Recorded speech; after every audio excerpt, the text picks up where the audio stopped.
കൃഷ്ണകുമാറായ ഞാൻ നിയമം വഴി സ്ഥാപിതമായ ഭാരതത്തിന്റെ ഭരണഘടനയോട് ഒരു മന്ത്രി എന്ന നിലയിൽ എന്റെ കർത്തവ്യങ്ങൾ വിശ്വസ്തയോടെ മനസ്സാക്ഷിയെ മുൻനിർത്തി നിർവഹിക്കുമെന്നും ബി കൃഷ്ണകുമാർ ആഭ്യന്തരമന്ത്രിയായി സത്യപ്രതിജ്ഞ ചെയ്ത് അധികാരമേറ്റു. ഗവർണർ നരേന്ദ്ര ഷെറാവത്ത് സത്യവാചകം ചൊല്ലിക്കൊടുത്തു. തൊമ്മൻചാക്കോ മന്ത്രിസഭയിലെ ഏറ്റവും പ്രായം കുറഞ്ഞ മന്ത്രിയാണ് ബി കൃഷ്ണകുമാർ.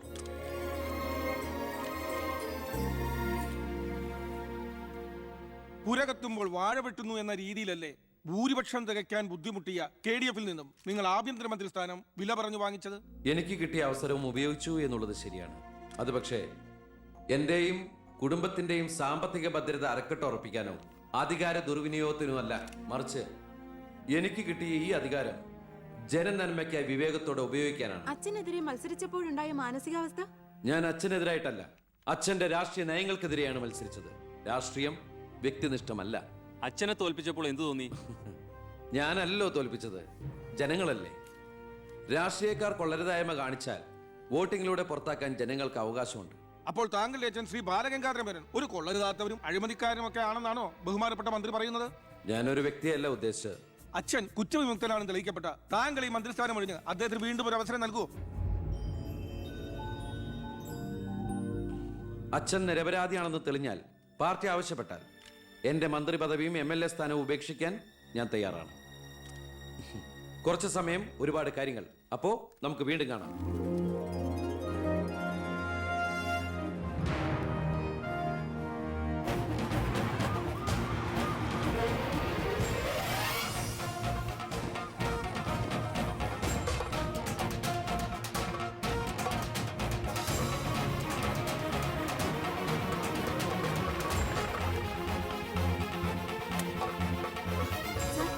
സോറി, ആവശ്യത്തിലേറെ ചോദ്യങ്ങൾക്കുള്ള ഉത്തരം ഞാൻ പറഞ്ഞു കഴിഞ്ഞു.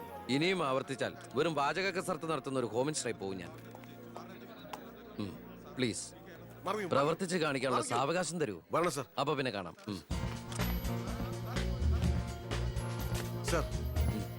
സാർ പറഞ്ഞില്ലേ കറപ്ഷൻ ഇല്ലാത്ത officers? DYSP Anantharaghavan sir, SI Prathap Varma sir. Please come. നമസ്കാരം sir. Excuse me sir. Sir, ഈ മന്ത്രിസഭ കാലാവധി പൂർത്തിയാക്കും. ക്യാബിനറ്റ് മീറ്റിംഗ് കഴിഞ്ഞിട്ട് പറയാം. 5 കൊല്ലം ഞാൻ ഇവിടെ ഉണ്ട്. മീറ്റിംഗ് കഴിഞ്ഞിട്ട് പറയാന്ന് പറഞ്ഞില്ലേ? എന്റെ പേഴ്സണൽ പ്രൊട്ടക്ഷൻ വിങ് എന്ന പേരിൽ സാറും സാറിന്റെ ഗ്രൂപ്പും എന്നോടൊപ്പം ഉണ്ടാവണം സർ. അത് പക്ഷെ എന്നെ പ്രൊട്ടക്ട് ചെയ്യാൻ വേണ്ടിയിട്ടല്ല, ഈ നാടിനെ പ്രൊട്ടക്ട് ചെയ്യാൻ എനിക്ക് നിങ്ങൾ ആവശ്യമാണ്. എന്നെക്കാൾ ഉയർന്ന റാങ്കുള്ള എനിക്ക് കമ്മ്യൂണിക്കേറ്റ് ചെയ്യാൻ എളുപ്പം സാറുമായിട്ട്.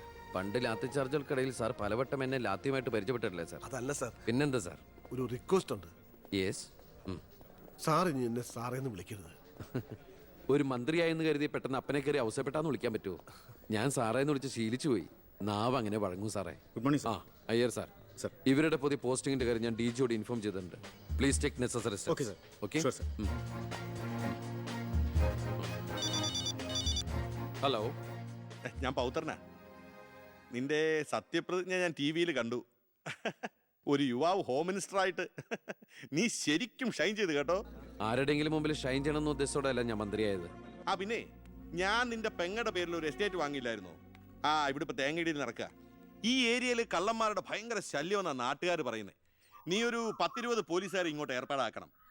അവര് നിക്കട്ടെന്ന് കാവലിന്. അളിയന്റെ തേങ്ങയ്ക്ക് പ്രൊട്ടക്ഷൻ തരാനുള്ളതല്ല കേരള പോലീസ്. അവർക്ക് വേറെ ജോലിയുണ്ട്. മിസ്റ്റർ പൗത്രന് വേറെ എന്തെങ്കിലും പറയാനുണ്ടോ?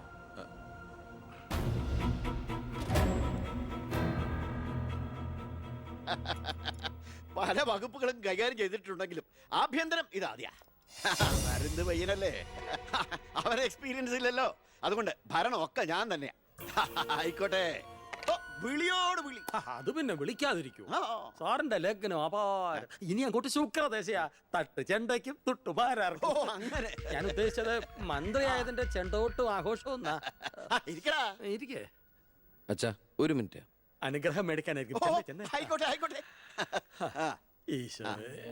അച്ഛൻ അവിടെ ഇരിക്കേ. ഇത് മന്ത്രിയുടെ കസേരയല്ലേ? ഇവിടെ ഇരിക്കേണ്ട ഞാൻ ഇവിടെ ഇരുന്നില്ലെങ്കിൽ അവിടെ പട്ടി കയറി ഇരുന്ന് ഇറങ്ങി. ഞാൻ ഉദ്ദേശിച്ചത് ഒരു ബനാന ടോക്കാണ്. പഴഞ്ചൊല്ല് ഷോ കയ്യിൽ നിന്ന് പോയി ഉണ്ടായിരുന്നു. അച്ഛൻ ഒരുപാട് കൊല്ലായിട്ട് ഈ നാടിനു വേണ്ടി കഷ്ടപ്പെടുന്നതല്ലേ? ഇനി കുറച്ചു കാലം റെസ്റ്റ് എടുക്ക്. നമുക്ക് ആരോഗ്യമൊക്കെ നോക്കണ്ടേ? അതെ അതെ, മകൻ ഇവിടെ ഹോം മിനിസ്റ്റർ ആകട്ടെ. അച്ഛൻ ഇനി കുറച്ച് നാള് ഹോമിലെ മിനിസ്റ്റർ ആകട്ടെ. അമ്മേ, ഞാൻ ഓഫീസിൽ എത്തിയുള്ളൂ. പിന്നെ അച്ഛൻ അങ്ങോട്ട് വരുന്നുണ്ട്. ആ കുറച്ചു കാലം അവിടെ കാണും.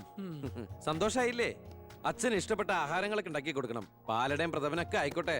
വേണമെങ്കിൽ വീട്ടിൽ ഒരു ATM കൗണ്ടർ ഞങ്ങൾ ഏർപ്പാടാക്കി തരാം. ATM? അതെ, എനി ടൈം മദ്യം ചുമ്മാ അടിച്ച് വീലായിട്ട് വാള് വെച്ചോട്ടെ സാർ. ഇനിയിപ്പോ ആര് ചോദിക്കാൻ? എന്തിനാ സാർ എന്ന് സമയം കളയുന്നത്? ഇപ്പൊ പോയ സന്ധിക്കുമ്പോ വീട്ടിലെത്താം. ഇവിടെ ഞങ്ങൾക്ക് 100 കൂട്ടം പണികളുണ്ടെന്നേ. അച്ഛനോട് നിന്നാലേ നമ്മുടെ പണി നടക്കത്തില്ല. ഓ, എന്തൊക്കെ ആഗ്രഹങ്ങളായിരുന്നു. പോകുന്ന പോക്ക് കണ്ടില്ലേ, CPU പോയ കമ്പ്യൂട്ടറിനെ പോലെ. സർ, കളക്ടർ ഗോപിനാഥൻ കാണാൻ വന്നിട്ടുണ്ട്. വെയിറ്റ് ചെയ്യാൻ പറയൂ. കുറെ നേരമായി വെയിറ്റ് ചെയ്യുന്നു സർ. ആ കുറച്ചേരം കൂടി വെയിറ്റ് ടയർ സാറേ. Okay sir. ഇയാൾ ആരാ? സ്വാമിനാഥൻ അയ്യർ, M.Com LLB, എന്റെ PA. അയ്യോ, അപ്പൊ ഞാനോ? താൻ വേറെ 8ാം ക്ലാസ്സും കുസ്തിയില്ല. അപ്പൊ എന്റെ പോസ്റ്റ്? എടോ, നിന്ന നിൽപ്പിൽ മറുകണ്ഠം ചാടിയ തന്നെ ഞാൻ എങ്ങനെ വിശ്വസിക്കാനാ? ഇനി തിരികെ അങ്ങോട്ട് ചെന്ന് അവിടെ വിശ്വസിക്കില്ല. അതെന്റെ കുറ്റമല്ല. അപ്പൊ ഞാൻ എന്ത്? ആ താനെന്തെങ്കിലും ചെയ്യും. അയ്യോ,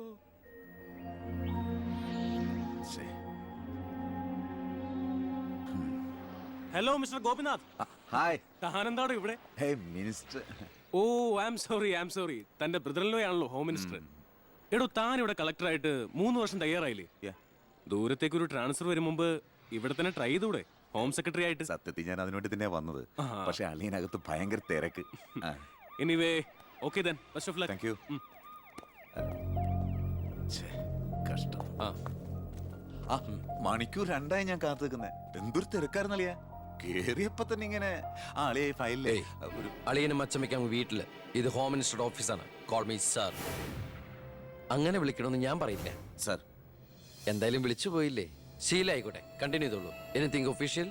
no sir. Official meeting with the collector scheduled at tomorrow 10:30 AM sir. Okay, so see you tomorrow. Sir.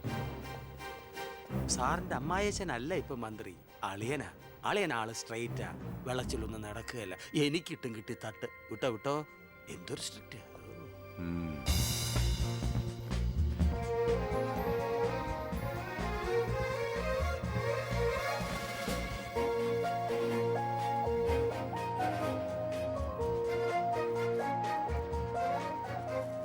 Welcome to police conference. Please come sir.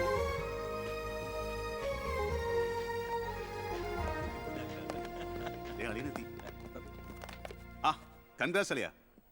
Mister DGP, നിങ്ങളുടെ പോലീസ് ഓഫീസേഴ്സ് ഹോം മിനിസ്റ്ററെ കാണുമ്പോൾ എങ്ങനെയാണ് ബിഹേവ് ചെയ്യുന്നത്? Mr. Harshan, don't you know as per protocol you have to salute your superiors? Salute the Home Minister. Sir. That's it. Keep it up.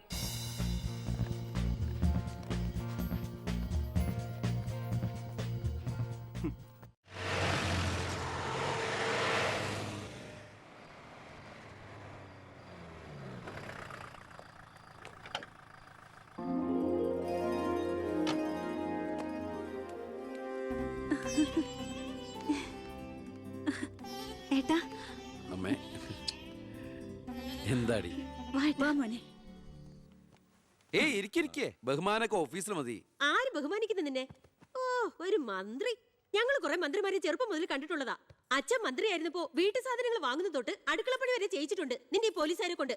അല്ല പെങ്ങളെ, അച്ഛനെ ഇങ്ങനെ വഴക്ക് പറയാനായിട്ട് എന്താ ഇവിടെ ഇപ്പൊ ഉണ്ടായേ?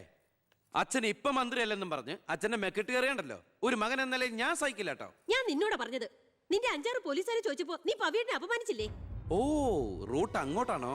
എന്നാ നീ ഒന്നോർത്തോ, തുമ്മിയ തെറിക്കുന്ന മൂക്ക നിന്റെ ഈ മന്ത്രിക്കുപ്പായം. പക്ഷെ പവിയേട്ടൻ എന്നും കാണും ഈ IPS പദവി. എന്റെ പെങ്ങളെ, ഏത് കൊമ്പത്ത് IPS കാരനായാലും ഒരു മന്ത്രിയെ കണ്ടാ ദാ ഇങ്ങനെ നിക്കണം. അതാണ് കുഴപ്പം. സംശയം ഉണ്ടെങ്കിൽ AS വെളിയോട് ചോദിച്ചോക്കും. എന്റെ പവിയളിയാ, പെങ്ങൾക്ക് ഈയിടെയായിട്ട് പൊതുവിജ്ഞാനം വളരെ വളരെ കുറവായിട്ട് വരികയാണ്. വന്നോ? ആ, എവിടെയായിരുന്നു? ഞാൻ നിന്നോട് 2 ചോദിക്കണമെന്ന് വിചാരിച്ചിരിക്കായിരുന്നു. എന്റെ ഭർത്താവ് നിന്നെ സാറേന്ന് വിളിക്കണം, അല്ലേടാ? അയ്യയ്യേ, എന്താ അളിയന്മാരൊക്കെ ഇങ്ങനെ കൊച്ചു കുട്ടികളെ പോലെ ചീപ്പാവണേ? ഇതൊക്കെ വീട്ടിൽ വന്ന ഭാര്യമാരോട് പറഞ്ഞ അതിന്റെ മോശം നിങ്ങൾക്കല്ലേ അളിയന്മാരെ? എന്താ AS വെളിയാ? ഞാനൊന്നും പറഞ്ഞിട്ടില്ല. അശ്ശോ, ഇപ്പൊ തന്നെ ഇവിടെ എല്ലാവരും മനസ്സിലാക്കില്ല അവിടെയും എന്തൊരു കഥയുണ്ടെന്ന്. അല്ല, എന്റെ പെങ്ങന്മാരാണോ അളിയന്മാരാണോ ഇവിടെ പെണ്ണുങ്ങള്?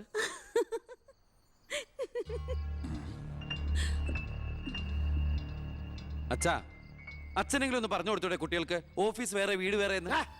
എന്നെ മന്ത്രി കസേരന്ന് എഴുതിപ്പിച്ചു വിട്ടാൽ എന്നോട് മിണ്ടാൻ വരണ്ട. ഞാനല്ലോ എഴുന്നേപ്പിച്ചു വിട്ടത്, ജനങ്ങളല്ലേ. അച്ഛൻ ഇനിയെങ്കിലും മനസ്സിലാക്കണം, പൊതുജനം കഴുതയല്ലെന്ന്. അതെങ്ങനെയുണ്ട് അളിയന്മാരെ? എല്ലാരും പോവാണോ?